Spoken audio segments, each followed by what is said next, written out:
प्रियजनों नमस्कार, वंदे मातरम। प्रियजनों, आज मैं आपको एक बात बताना चाहता हूँ कि मल और मूत्र का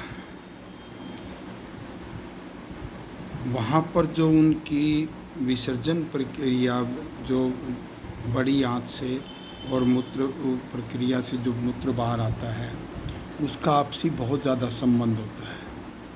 प्रियजनों, इसीलिए शास्त्रों में कहा गया है कि मल और मूत्र का कभी भी रोकना उचित नहीं है।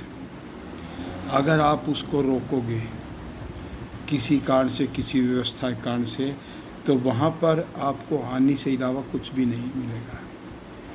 हमारे यहाँ तो यहाँ तक कहा गया है कि यदि आप पूजा स्थल पर भी बैठे हुए हैं, आप ध्यान में भी बैठे हुए हैं, मल और मूत्र यदि यहाँ पर आपका प्रवाहित होता है तो आप वहाँ पर तुरंत जा कर के करिए, बाहर करिए। प्रियजनों, अब आप देखिए कि सुबह जब हम शौच प्रक्रिया करते हैं, चाहे 2 मिनट पहले ही मूत्र विसर्जन करके आए हों, उसके बावजूद भी जब मल साफ होने लगता है तो वहाँ पर मूत्र भी आता है क्योंकि उनकी जो आपसी वो जो नालियाँ चलती हैं तो उसके अंदर आप देखोगे दोनों के जब फुलावट आएगी तो एक प्रक्रिया कमज़ोर हो जाएगी। तो इसलिए मेरा आपसे अनुरोध है, मल और मूत्र की प्रक्रिया को कभी भी मत रोकिए। यदि मल को आप रोकते हैं तो मल संबंधी जो व्याधियां पैदा होंगी वो तो होंगी ही।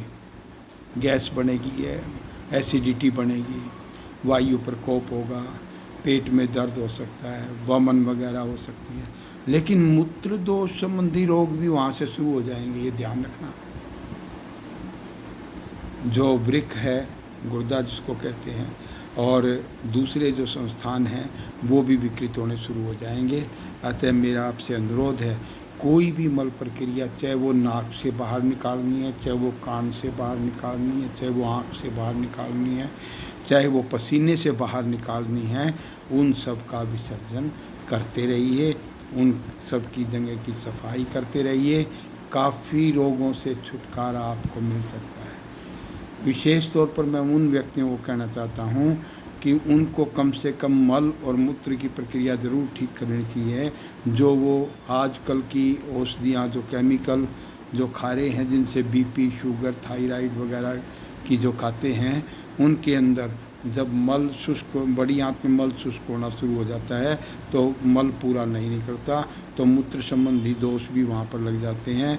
मूत्र के जो संस्थान है वहाँ पर विकार होना शुरू हो जाता है और आप नई व्याधि को अपने सिर पर धारण कर लेते हैं। अतः मेरा आपसे अनुरोध है कि आप जितने भी प्रकार के शरीर के जो मल हैं उनको साफ करते रहिए, उनको रोकिए मत। रोकना ठीक नहीं है। इसी तरह से यदि आपको सार्थक वीडियो देखने हैं तो आप चैनल को सब्सक्राइब करके आप पिछले वीडियो देख सकते हैं। हर एक व्याधियों के बारे में दिया हुआ है। पुनः आपको नमस्कार, वंदे मातरम।